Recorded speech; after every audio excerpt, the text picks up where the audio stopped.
இப்ப விஜய்க்கு என்ன பெரிய நெருக்கடினா, கண்டிப்பாக தனியா நின்னா டெபாசிட் கூட தேராதுன்னு தெரிஞ்சு போச்சு. அதனாலதான் தொண்டர்கிட்ட சத்தியம் வாங்குறது.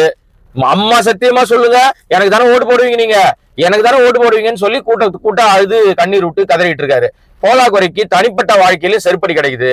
பொண்டாட்டி மனைவி 26 27 வருஷம் அவங்க வந்து ஒன்னா வாழ்ந்தவங்க, இவரை நம்பி 2 பிள்ளைய பெற்றவங்க போய் என்னை வந்து இவன் ஒரு மனுஷனே கிடையாதுங்க, ஒரு சைக்கோங்க இவன், எனக்கு வந்து வாழ கூட என்னை வாழ விட மாட்டேங்கிறான், வீடு கிடையாது எனக்கு, நான் லண்டன் சிட்டிசனு, இவனை நம்பி நான் 2 பிள்ளைய வர பெற்றிருக்கேன், அவங்க எல்லாம் வளர்ந்துட்டாங்க, எல்லாருமே பெரிய வந்து நல்ல வந்து வளர்ச்சி பசங்க எல்லாருமே இப்போ அவங்களுக்கு கல்யாணம் பண்ற வயசு வந்துருச்சு, ஆனா இவன் ஒரு நடிகை பின்னாடி சுத்தி திரியிறான்னு சொல்லி பொது வழியிலேயே அவங்க வந்து கோர்ட்ல வந்து அவங்க மனு போட்ட உடனே கொஞ்ச நெஞ்சம் இருந்த டேம், ஏற்கனவே விஜய்னாவே ஒரு பெரிய டுபாகூர்னு சொல்லி பேர் இருந்துச்சு.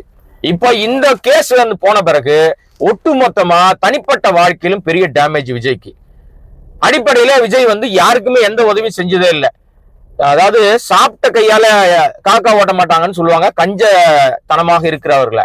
ஆனா விஜய் பொறுத்தவரை ஈரக்கையால கூட கை உதற மாட்டார். ஈரக்கைனா ஈரம் இருக்கும் இல்லையா, கை கழுவுன ஈரம் கூட அந்த தண்ணி கூட அந்த உதறது கூட எங்கேயும் போயிடக்கூடாதுன்றதுல அவ்வளவு தெளிவா இருக்கக்கூடிய ஒரு மகா பிரபு தான் வந்து, மகா கஞ்ச பிரபு தான் வந்து விஜய். ஆனா இதுவரைக்கும் நடத்தப்பட்ட கூட்டங்கள், இதுவரைக்கும் நடத்தப்பட்ட மாநாடுகள், இதுவரைக்கும் நடத்தப்பட்ட பல்வேறு பில்டப்புகளுக்கு பணம் எங்கிருந்து வந்துச்சுன்னு சிபிஐ ஒரு கிடுக்குப்பிடி போட்டிருக்கு. இப்போ அவங்க மட்டும் பண்ண மாட்டாங்க இந்த கேள்வி, இன்னும் நிறைய பஞ்சாயத்துகள் இருக்கு. பிஜேபி சொல்ற மாதிரி ஒத்துக்கிட்டு போயிட்டா உடனே ஒரு பெரிய ஆகச்சிறந்த தலைவராக அவங்க அடையாளம் காட்டுவாங்க. இல்லைன்னா இருக்கவே இருக்கு, கைது பண்ணி உள்ள வைக்கிறது ஒரு நாள் வேணாங்க.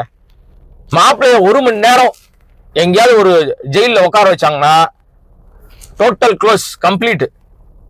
சாஷ்டாங்கமா வந்து காலில் விழுந்து ஐயா என்னால முடியாது, ஏன்னா கோல்டன் ஸ்பூன் கிடையாது, இவர் வந்து பிளாட்டினம் ஸ்பூன். வளர்ந்த விதமே அப்படிதான். அவங்க அப்பா அவ்வளவு கஷ்டப்பட்டு எல்லாம் ரெடி பண்ணி கொடுத்து கடைசியில அப்பனையே துரத்தி விட்டாரு. இதுதான் நடந்த விஷயம். இப்ப சிபிஐ பயங்கரமான ஒரு வேலை பார்த்துக்கிட்டு இருக்காங்க. இப்போ 15ஆம் தேதி வந்து இவர் போகணும், 14ஆம் தேதியே போறாரு. அப்ப அங்க போனா டெஃபினட்டா நீங்க மரியாதை இங்க உள்ள வந்துருங்க. ஒரு பக்கம் பவன் கல்யாணம் வச்சு பேசுறாங்கன்னு ஒரு ரூமர் ஓடிச்சுல்ல, ரூமரா உண்மையா அப்படின்றது நமக்கு தெரியாது. ஏன்னா அவர் பேசின விஷயம் எல்லா மீடியாக்கள்ல தான் வருது. இதுதான் தகவல் வெத்து கழகமாச்சு, எந்த தகவலையும் உறுதிப்படுத்தாது. ஆமாங்க அவங்களோட என்னோட பேசுறாங்க, நான் அதுக்கெல்லாம் அடி பண்ணல அப்படின்னு சொல்ல மாட்டாங்க.